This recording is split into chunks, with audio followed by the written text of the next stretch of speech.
오늘은 창세기의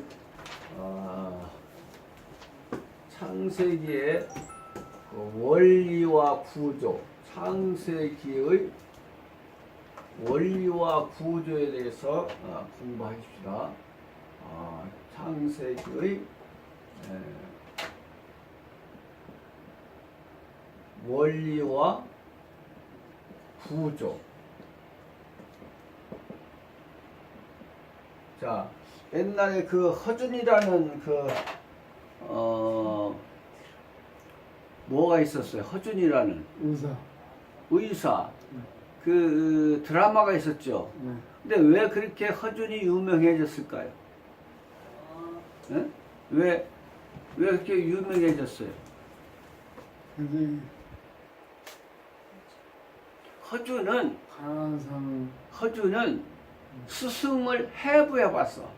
그래서 인간의 구조를 잘 알게. 그때는 해부가 없었어요.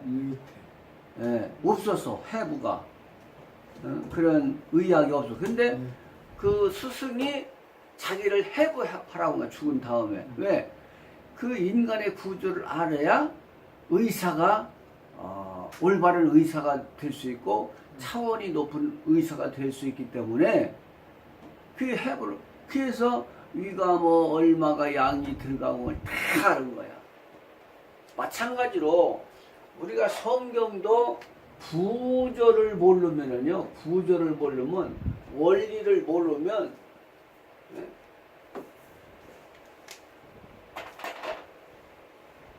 이해가 안 되는 거예요. 이해가. 그래서 성경은 구조가 있다, 원리가 있다. 이것을 공부하고자 합니다. 자, 첫 번째로 성경은 뭐가 있어요? 프랙탈이 있다고 했죠? 프랙탈.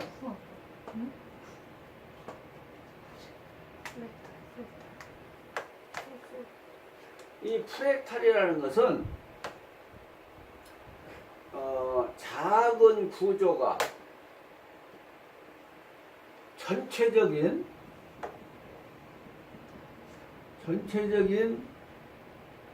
구조와 형태가 비슷하게 계속적으로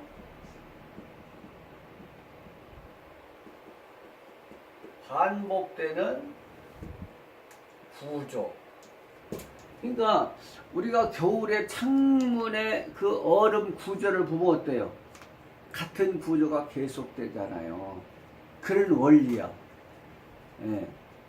그 바닷가에도 해안 보면 전부 다 움푹하게 들어간 원리로 돼 있잖아요. 그런 원리가 이 프랙탈이라는 원리야. 프랙탈. 성경도 구조가, 그러니까 이 창세기 신학은 모든 신학을 다 함축하고 있어. 잉태하고 있는 거예요. 담겨 있는 거예요. 그 창세기 하나만 배워도요, 성경 66권의 그 원리를, 구조를 다 알 수 있는 거예요. 자, 우리가 이제 이 출애굽기도 보면 어때요? 출애굽기도 보면은, 자, 애굽에서 떠나서 어디로 갑니까? 어디를 향해서 가요? 예? 가나안 땅을 향해서 가잖아요. 이 출애굽기 구조가 성경 전체적인 구조랑 똑같은 거예요. 가나안 땅. 가나안은 뭘 상징했어요? 가나안 땅은 천국. 애굽은 이 세상. 이 광야는 지금 우리 나그네 길, 우리 인간의 지금 현존하는 세상을 가리켜요. 보세요. 나그네. 그러니까 애굽이 애굽 시대에 있고 광야 시대가 있고 가나안 시대가 있는 거예요. 이 3시대의 구조가 이 성경의 구조와 똑같아요. 프랙탈. 애굽 청산에서. 그렇지. 우리는 저의 종이었단 말이죠. 거기서 해방되어가지고 광야를 거쳐서 가나안 땅 가져가는 이 구속사, 이 구조는 출애굽기의 구조는 구속사요. 이 성경 전체를 알려주는 축소판이야. 참 얼마나 귀한 줄. 그러니까 창세기도 이런 구조가 다 담겨 있단 말이죠. 그래서 창세기 하나만 배워도 엄청난 신학자가 될 수 있어요. 자, 두 번째는 뭐가 있다고 그랬어요? 두 번째. 네? 맞아, 패러다임.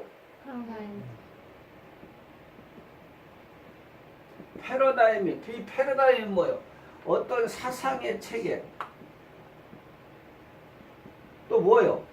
과학의 원리와 구조. 이런 뜻을 가지고 있는 게 패러다임 아닙니까? 그래서 뭘 바꾸라고 요즘? 패러다임 구조를 바꾸라는 구조. 구조를 바꾸라는 거예요. 그렇지 않으면 새로운 역사가 일어날 수가 없대요. 구조를 바꿔야 돼요. 굉장히 중요한 거예요. 구조. 틀. 이거 프랙탈도 이게 틀 아닙니까? 틀. 프레임. 자, 그래서 이 원리와 구조가 있는 성경도 봐요. 자, 어저께 설명드린 바와 같이 자, 뭐가 있어요? 자, 창세기 1장 2절 보면은 어둠이 먼저요, 빛이 먼저요. 어둠. 자, 이 구조가 그리고 1장 3절에 뭐가 와요? 창세기 1장 2절에 어둠이 오고 1장 3절에 뭐가 와요? 빛. 빛이 오잖아요. 빛. 네, 빛이. 그러니까 반드시 빛이 오려면은 뭐가 존재해야 돼요? 어둠 보세요. 그러니까 어둠이 있어야 빛이 있는 거예요. 어둠이 있어야. 이 원리가 계속해서 이제 반복되는 것이 성경의 원리고 구조예요. 자, 그래서 예수님 오시기 전 400년도 뭐라고 했어요? 이것을 400년. 말라기 선지자 이후에 선지자가 없어. 그러니까 말씀이 없는 것이 어둠이에요. 뭐가 없는 것이? 말씀이 없는 것이. 말씀이 빛이고 예수의 빛이에요. 그래서 예수의 빛으로 오셨는데 이 암흑기잖아요. 네, 그래서 중간 시대에 이렇게 중간 시대 400년 동안. 그리고 초림으로 예수님이 빛으로 오신 거예요. 빛으로 보세요. 그러니까 반드시 빛이 있으려면 뭐가 존재돼야 된다고요? 자, 그러면 자, 재림 때도 어둠이 있어야 예수님 오시잖아요. 이 원리에 의해서, 구조에 의해서. 그러면 재림 때는 어느 시대가 어둠 시대입니까? 가장 큰 어둠이 언제 이루어지는 거예요? 후 3년 반. 자, 후 3년 반은 왜 어둠의 시대라고 그랬어요? 가장 큰 어둠의 시대. 왜 그래요?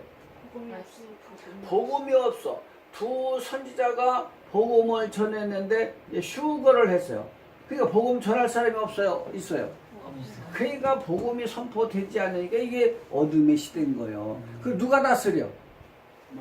적소가 적소가 세계를 차단하고 지배를 해요. 완전히 여기에는 하나님이 개입을 안 해요. 무서운 시대가 오는 거예요. 이제 후 3년 만은 온전히 어둠의 시대가 오는 거예요. 그래야 누가 오시기 때문에? 빛으로 예수. 그래서 예수님은 이제 후 3년만 끝나고 이것이 지상 재림이에요. 무슨 재림? 지상 재림. 보세요.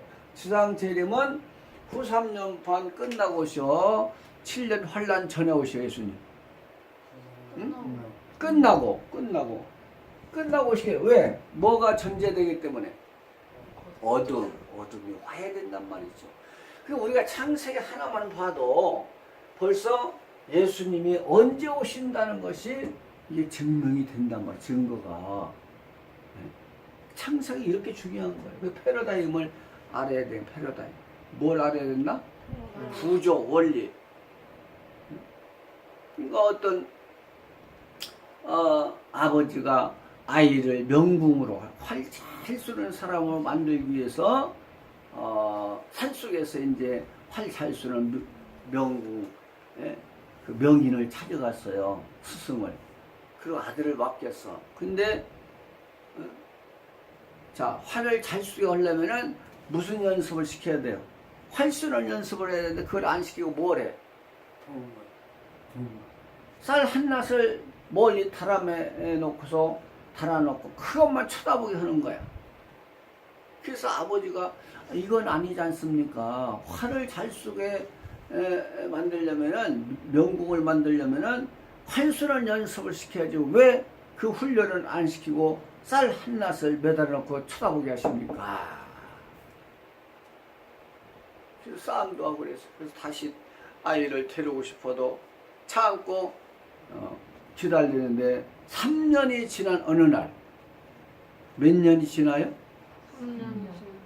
그 아들이 스승님 그 쌀낫 한 알이 한 가마니처럼 보입니다. 왜 그렇게 훈련을 시켰을까요? 그 스승은 네? 그 시력의 능력을 키워준 거예요. 쌀 한 낫이 한 가만으로 보일 수 있는 시력의 능력. 자, 그러니까 활 잘 쏜다는 것은, 자, 관역이 크게 보여야 돼요? 작게 보여야 돼요? 크게 보여야 맞출 수 있는 거예요. 그러니까 우리가 성경도 마찬가지인 거예요. 이 스스로 공부할 수 있는 그런 능력을 키워주려면은 성경의 구조와 원리를 가리키면은 스스로 공부해도 다 아는 거예요. 스스로 공부할 수 있는. 이게 루터가 그런 거예요. 이 성도들이 스스로 성경을 읽고 깨달을 수 있는 그런 환경을 만들어준 거예요. 그래서 성경을 다시 찾아준 거 아니에요? 옛날에 성경 없었잖아요. 신부들만 읽었잖아요. 그러니까 성경을 몰라. 그래서 성경을 성도들에게 돌려준 거예요. 그게 종교개혁이에요. 그래서 스스로 공부할 수 있는 그런 환경을 만들어주자. 이게 이 원리를 가리키는 거예요. 보세요. 자, 창세기 1장 2절 어둠 3절에 빛이 있고, 또 예수님도 초림 때 400년 동안 뭐가 있었어? 암흑기 중간시대. 말라기 선지자 이후에 선지자가 없었어. 그러니까 복음이 선포 안 되면 빛이 없는 거예요. 하나님의 말씀이 예수님이 빛이기 때문에. 그래서 후 3년 반은, 자, 왜 어둠의 시대라고 했어요? 복음이 전파되를 안 해. 두 선지자가 이미 휴거를 했기 때문에. 그래서 적그리스도와 사탄이 친히 통치하는 시대가 후 3년 반이에요. 무서운 시대가 기다리고 있어요, 지금. 그러니까 후 3년 반 떨어진 사람은 7대접의 화를 다 당해. 환란을. 7대접. 그리고서 또 지옥 가. 그러니까 엄청난 고생을 하고 또 지옥 가는 사람이 후 3년 반 동안에 떨어지는 사람이에요. 자, 왜 떨어져? 이 사람들은 왜 환란을 당하고 재앙을 받아? 뭘 받았기 때문에? 미혹의 영. 무슨 영? 미혹의 영을 받았기 때문에 이제 이걸 짐승표 받았다고 하는 거예요. 자, 미혹의 영을 받은 사람을 뭘 받았다고 한다고? 이때 베리집을 주는 거예요. 이제 후 3년 반에. 그래서 그걸 통째고 매매도 못하게 하는 거예요. 이거 없으면은. 그러니까 이제 이 창세기 원리가 초림 때도 한번 적용되고 언제도? 재림 때도. 재림 언제 오신다가 다 알 수 있는 거, 이 원리 구조를 알면은. 이걸 모르기 때문에 환란 전에 오신다, 끝에 오신다 막 이러잖아요. 근데 이 원리 알면 끝에 오셔, 전에 오셔? 끝에. 왜? 어둠이 먼저 와야 되기 때문에. 이 굉장히 중요한 원리와 구조요. 그래서 이거 다 구분되는 거예요. 또 계시록 보면 이게 원리로 다 돼 있고, 보세요. 하나님 원리에서, 원칙에서 벗어나지 않게 역사하시는 거예요. 이럴 때 저럴 때 하면 우리가 어떻게 하나님을 믿어? 그렇잖아요? 그 원칙이 있어야 하나님도 원리가 이랬다 저랬다 하시는 분이 아니에요. 창세기 신학이 어마어마한 신학. 이 창세기 한 권만 배워도 다 나와. 그러니까 이 괴테 같은 사람은 뭐라고 했느냐? 첫 단추를 잘못 끼면 마지막 단추가 잘못된다고 해서 그래야 안 그래요? 그러니까 창세기에서 이단이 제일 많이 나와 또. 계시록에서 이단이 제일 많이 나와. 왜? 중요하기 때문에. 사탄이 알아, 중요한 건. 그러니까, 자, 시작이 잘못되면 나중도 잘못되는 거예요. 괴테가 말한 것처럼. 첫 단추가 잘못되면 어떻게 된다? 마지막 단추도 잘못되는 거예요. 그 시작. 창세기 신학이 참 중요한 거예요. 거기에 또 계시록 신학까지. 자, 우리가 보세요. 실이 엉클어졌어. 응? 딱 엉클어진 그 실타래를 풀으려면 어떻게 풀어야 돼? 응? 어떻게 푸는 게 가장 빨리 푸는 거예요? 누가 대답해봐요. 이거 알면 성경 잘 알 수 있는 사람이야. 실타래가 엉클어졌어. 그럼 어떻게 가장 빨리 풀 수 있어? 방법이. 양 끝을 찾아야 돼. 양 끝. 그러니까 양 끝을 찾지 못하면 절대 못 푸는 거예요. 근데 양 끝만 찾으면 다 풀 수 있어. 마찬가지로 성경도 창세기와 계시록을 알아야 풀리는 거예요. 창세기와 뭐? 계시록. 이게 시작과 끝 아니에요. 창세기 시작이라면 계시록은 뭐예요? 끝. 보세요. 그러니까 이 창세기와 계시록이 하나야 하나. 알고 보면 자, 창세기는 시작이라면 계시록은 창세기로 돌아가는 거예요. 시작과 끝이기 때문에. 자, 마라톤 때 출발한 지점으로 돌아와요? 안 와? 돌아오는 거예요. 그러니까 이게 마라톤 원리랑 똑같아요. 여기서 시작했으면 다시 돌아오는 거 이게. 그 창세기에 시작했으니까 창세기로 다시 돌아가는 게 계수예요. 창세기 시작이면 끝이니까. 끝은 항상 어디로 돌아가? 시작으로, 처음으로. 보세요. 하나님은 알파와 오메가야.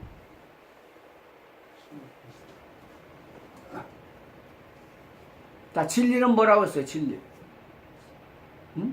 시작과 끝이 아니에요. 그렇죠. 몇 장 몇 절? 자, 진리라는 것은 뭘 아는 게 진리야? 시작과 끝을 모르는 건 전부 다 이거는 학문에 지나지 않는 거예요. 과학 철학이지. 예? 진리가 아닌 거예요. 그것들은 전부 다.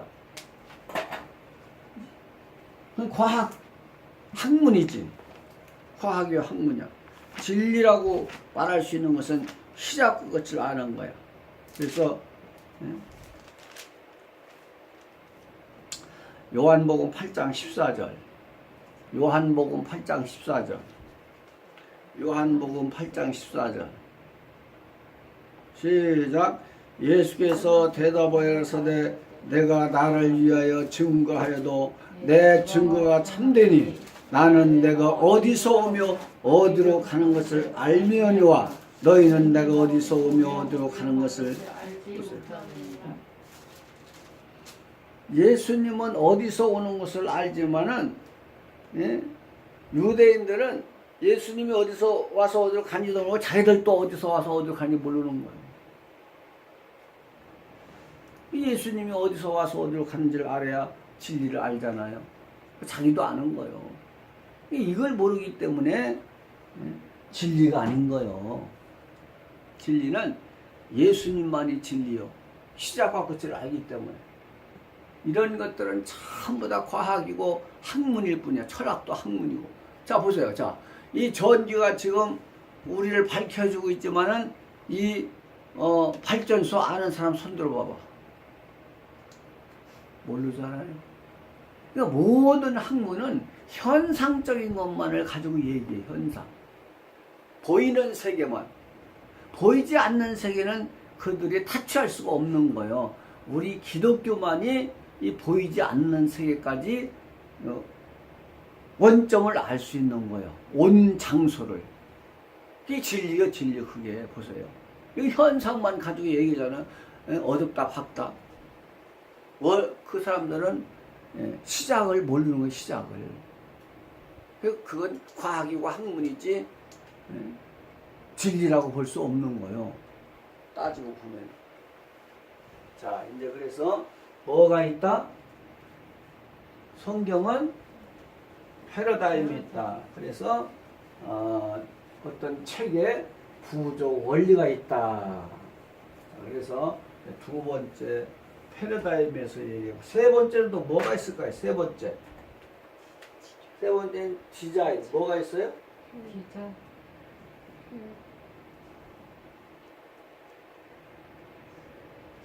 기자. 디자인이 있다. 디자인을 뭐라고 그래요? 응? 계획이라고. 자, 구멍가게 하나 하려도 계획이 있어야 돼, 없어야 돼? 근데 이 우주 만물을 창조하시고 아들까지 죽여가지고 구속사를 이루시는 이 완대한 어마어마한 역사를 하시고 사역을 하시는데 계획이 없겠어요? 우리가 하나님을 너무 등한시하는 거예요. 완전한 계획이 있다, 시작. 완벽한 완전한 계획이 있는 거예요. 이거 없이 어떻게 구속사를 이루어 가셔야 예수님을 죽이시까지 우리를 구원하시는 계획이 완전한 계획이 없겠냔 말이죠. 완전한 계획이 있는 거예요. 완전한 일정. 자, 그래서 이사야 14장 가봐요. 이사야 14장 16절인가 17절인가? 이사야 14장.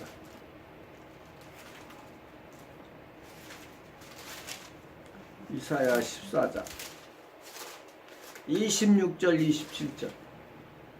이사야 14장 26절 27절 시작.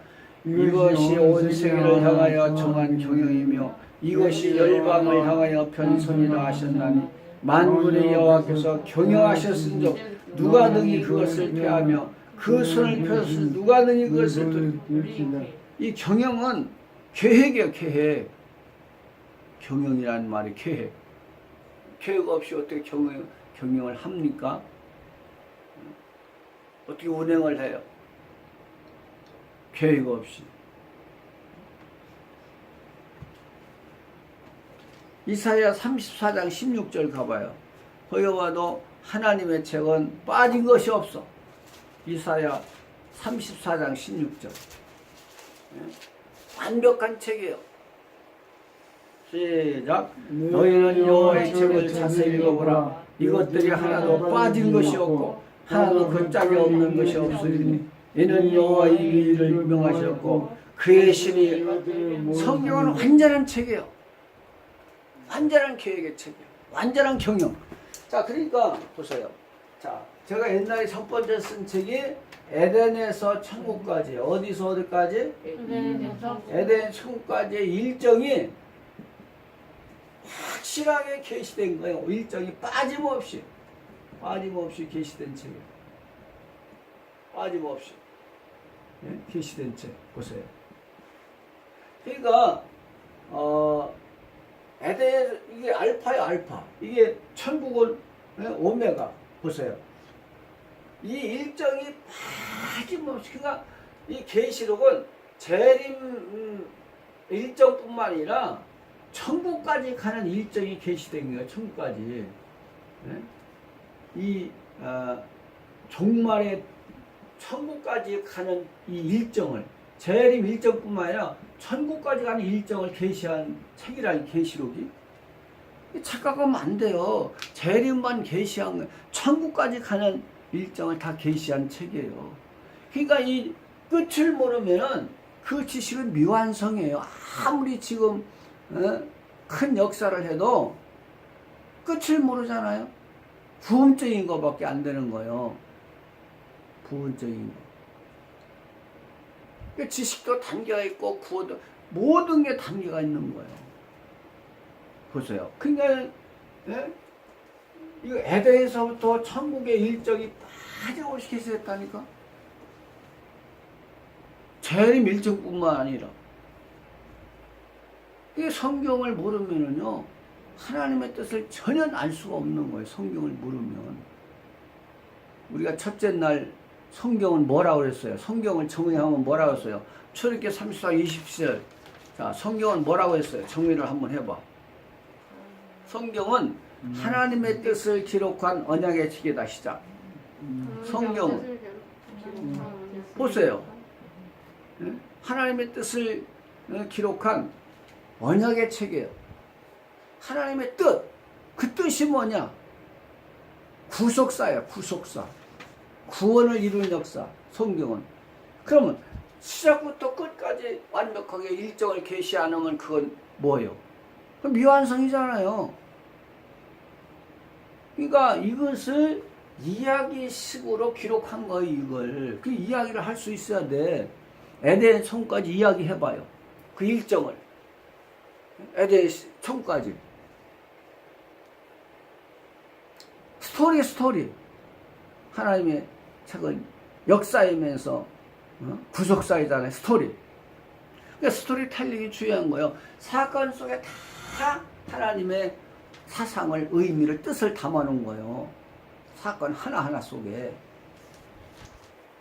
그 스토리텔링을 못하면 안 되는 거예요. 사건도 중요하지만 똑같이 해석도 의미도 부여할 수 있어야 돼요. 해석 못하면 안 되잖아요.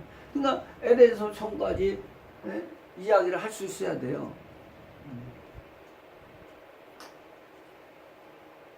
이거 못하면은 미완성이 미완성. 자, 그러니까 완전한 계획이 있다. 예? 생각해봐요. 하나님이 우주 만물을 창조하시고 아들을 죽이시기까지 해서 구속을 이루는 계획인데 불완전한 계획을 하시겠어요? 하나님이 누구신데?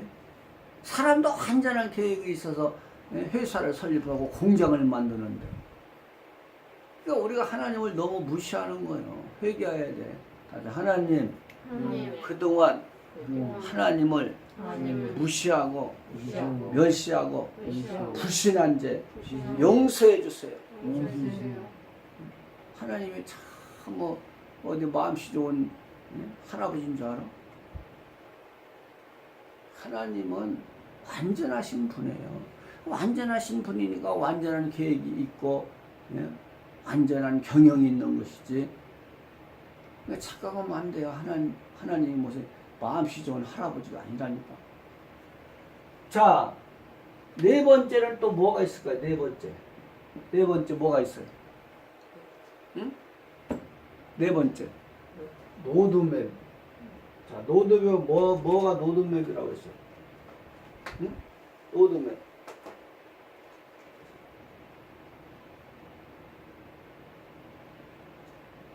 자, 지도, 길 지도죠. 도로 지도. 네? 도로 지도. 요즘 이것을 무슨 말로 사용해요?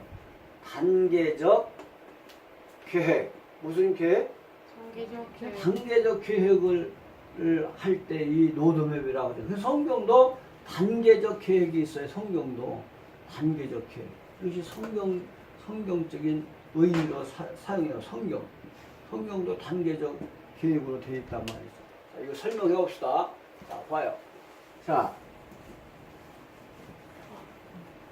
단계적 계획으로 되어 있나 안 되어 있나? 성경이.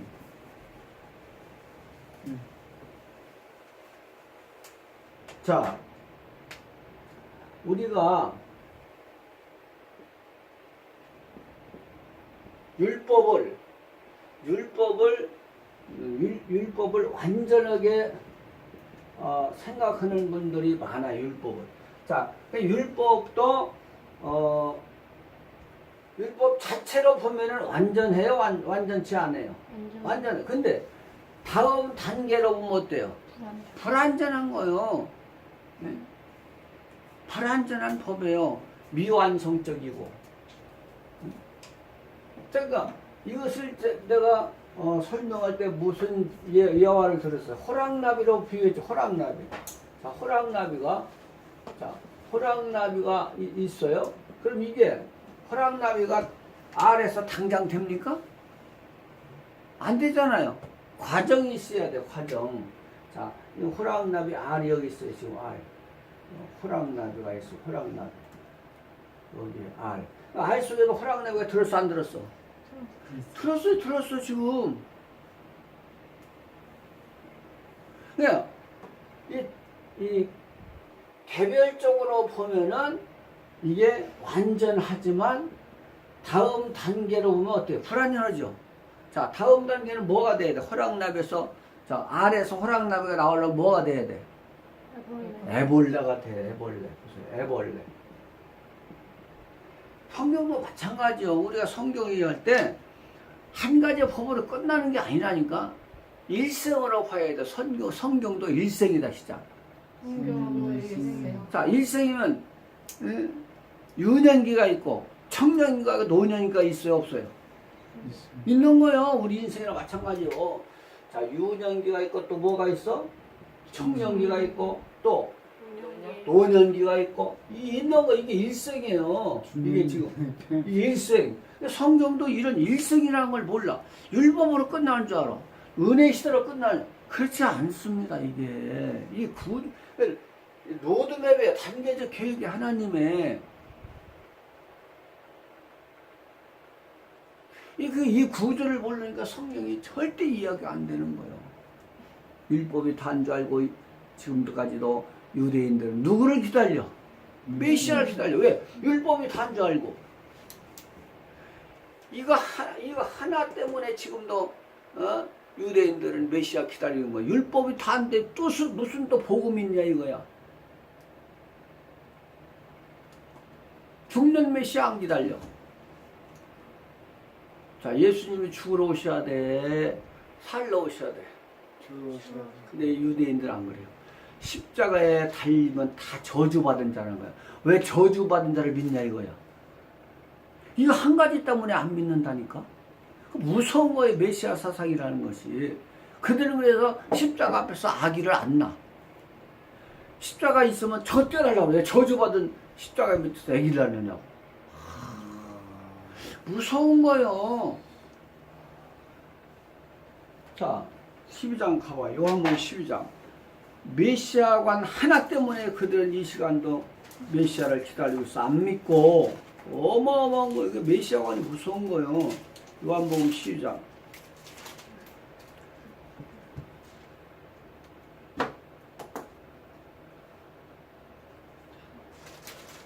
몇 절이죠?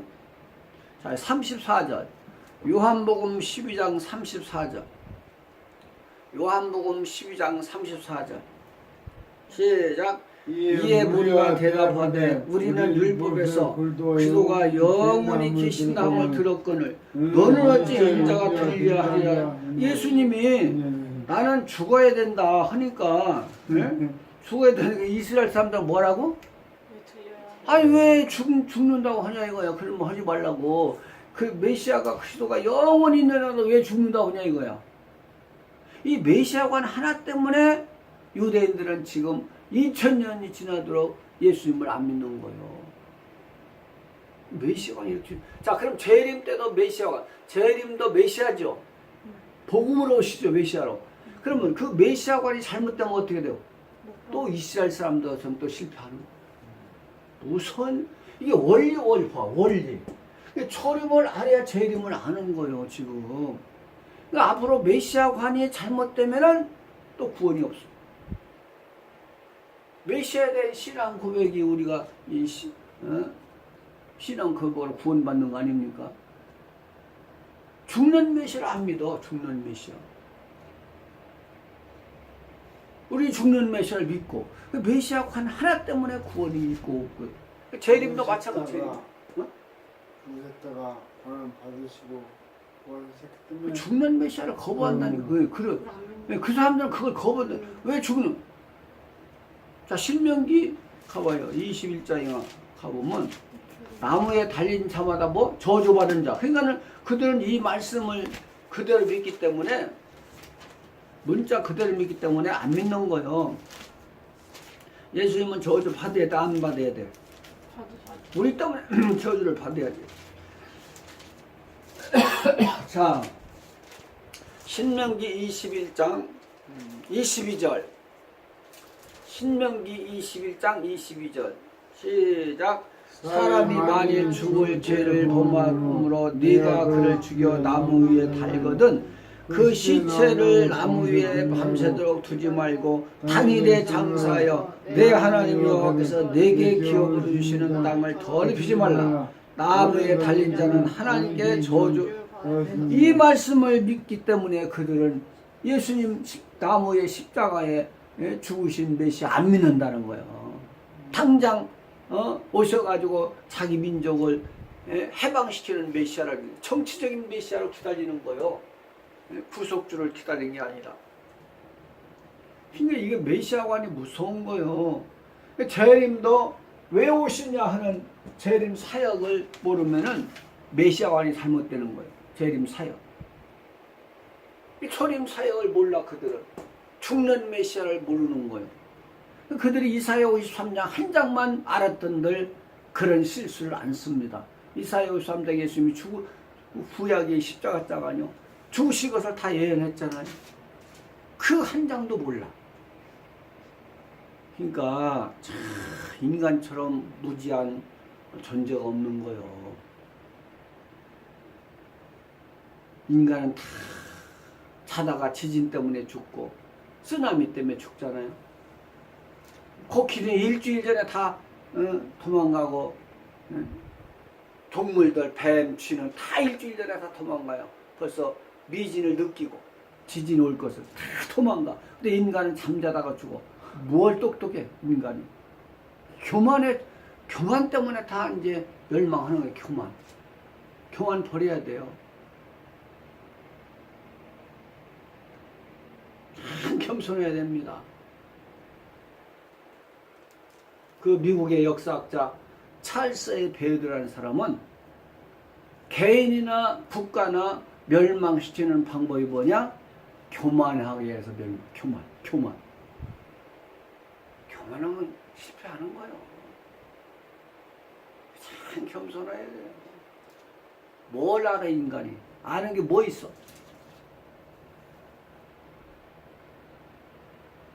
그래서 내가 그런 문구를 만들었어요. 제목은 나도 모르게 시작. 나도 자, 다 같이 나도 모르게 나도 모르게 태어나서 태어나서 나도 모르게 나도 모르게 살다가 살다가 나도 모르게 나도 모르게 떠난다. 떠나. 이것이 인생이야. 아는 게 뭐가 있어? 옆 사람한테 물어봐요. 아는 거 뭐가 있어? 한 가지도 없는 거 인생은. 자기가 언제 태어날 거 알았어? 또 언제 죽을지 알아? 모르는 거예요. 어떻게 살 거 알아? 그런데도 교만해. 그래. 아이고 둘.